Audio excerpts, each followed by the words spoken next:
The surprise of the Mountain West came in the form of the Utah State Aggies. Blake Anderson has done a phenomenal job in just 1 year with this program, and a guy who's gone through plenty of adversity, at least his fair share of adversity, continues to have to do that, but is continuing to show that it doesn't matter what's going on. You keep pushing forward, you battle against that adversity, and his team follows his lead. And it's the reason why they were so successful last year after being picked to finish last or near the bottom, of the Mountain West. They rose to the top of the conference and they're expected to compete with the best of the best again. The guys that they have returning are going to be very exciting, and there's some big names to replace, but there's still plenty of talent returning to make this team competitive in the Mountain West once again. Everything starts with Logan Bonner, the former Arkansas State transfer who followed Anderson to Utah State, won the starting job, and really kind of made this offense what it was. Threw for over 3,600 yards, 36 touchdowns. Now you'd like to see him reduce the interceptions. He had 12 last year, but he is the for sure starter, no doubt about it. And he's a big reason why Utah State was so successful last year. They're a big reason why this offense was so lethal in terms of passing the football. Now, they might need a little bit more balance this year, but having a quarterback like him back is going to be huge for this offense. Calvin Tyler Jr. is an underrated player, but he is definitely deserving of being near the top of this list. 884 yards rushing last year, 7 touchdowns. With the passing attack kind of getting most of the attention, you have Logan Bonner and Devin Tompkins, who's now gone. Tyler kind of fell in the background. You don't really get to hear about him that much, but he is going to be an even bigger threat once again this year. If they can get him more involved in the passing game too, this is going to be a really exciting, a very versatile and dynamic offense to watch. I mentioned that Devin Tompkins is gone, which means that guys like Justin McGriff get a chance to take a step forward. After only having 414 yards last year with 6 touchdowns, this is a big year for him. It's a chance for him to step up and show that he can be the reliable threat, maybe even the deep threat that they're looking for. There are a few other options, but this is a guy who people are turning to take that step forward and replace what Tompkins did for this team last year. With most of the attention on the offense, the defense actually had quite a season. This was a fun group that was flying around the field. And while they do lose a couple key names, you're going to see a defense that's going to once again fly around and has the talent to be competitive and to keep this team in games. The offense is going to be just fine, and the defense is going to do their part as well. Byron Vaughns is a guy who's going to command plenty of attention on the edge. 11 tackles for loss, 4.5 sacks.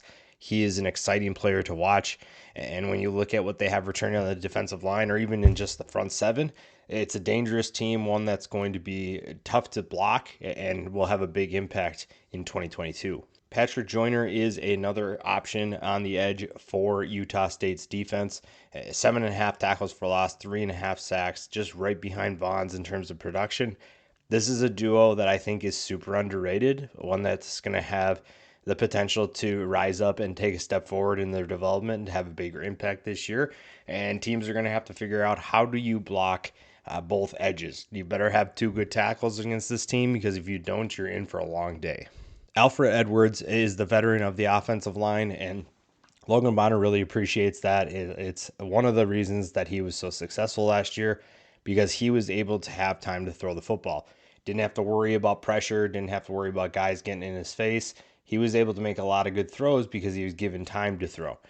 Guy like Edwards is going to be a leader and replacing some of those offensive linemen that they lose, and having a guy that's going to protect Logan Bonner's back is huge as well. Vongphachanh is a player that's going to step up at the linebacker position with a couple of guys departing from the linebacker group. He is someone that can step up and be a leader, can be the go-to guy when they need someone to make a play. Last year he had 55 tackles, 7 tackles for loss. Those numbers are only going to rise with his extra production. He's, like I said, going to be more productive. He's going to be the leader. He's going to be someone that takes a step forward. Going to be more of an impact player for this defense because of the guys that are departing. But this front seven is still super talented and has plenty of guys that can make plays and disrupt an offense. The next 3 guys is where it gets interesting, because These are the guys that will step up. They kind of come in and you're not really sure what you're going to get because they come from the transfer portal, but still three guys that you definitely want to keep an eye on. Gurvan Hall comes from Miami, and I think that Hurricanes fans thought he was going to be a special player, and I think that he still has that potential. It just didn't work out in Miami, and now he heads to Utah State, a group that loses Shaq Bond at safety, and that's huge to get a guy like Hall to be able to replace him because Bond was the leader. He was a productive playmaker for this defense, and that's going to be tough to replace.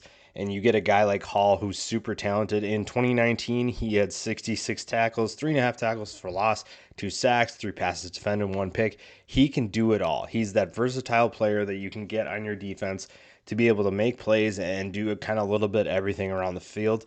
And with the secondary being maybe the question mark of the defense, this is a huge addition for Blake Anderson's team and one that could have a major impact in 2022. Utah State's expecting big things from Xavier Williams. The Alabama transfer hasn't had a lot of production, but there's a ton of potential. When you sign with Alabama, obviously there was something that a lot of people saw because when you sign with Alabama, usually there's plenty of other schools that wanted you as well. And you see it, even in his limited production in 2020, where he had 3 catches for 24 yards. It's not really a good sample size, but you saw some of the talent that he has, his ability to make plays even when he wasn't getting the football passed to him. So it's going to be interesting to see how he fits in this offense. Like I said, with Devin Tompkins missing or with him gone, Justin McGriff is going to be a guy they turn to, and Xavier Williams could be another impact player that it steps up for this offense. There's going to be openings for people to take a step to insert themselves into this offense and to be more productive, and Xavier Williams is one of those guys. Levi Williams comes in from Wyoming to battle with Cooper Legas for the backup quarterback position. They're not going to take over Logan Bonner's spot, but Levi Williams was really a strong finisher to the 2021 season at Wyoming. His second half performance, really the last couple games, were really strong, and that's something that is going to be fun to watch if he's able to take over when Logan Bonner is gone. The backup quarterback battle is going to be fun, assuming they can keep both guys on campus. Obviously, with the transfer portal, you're never too sure with that.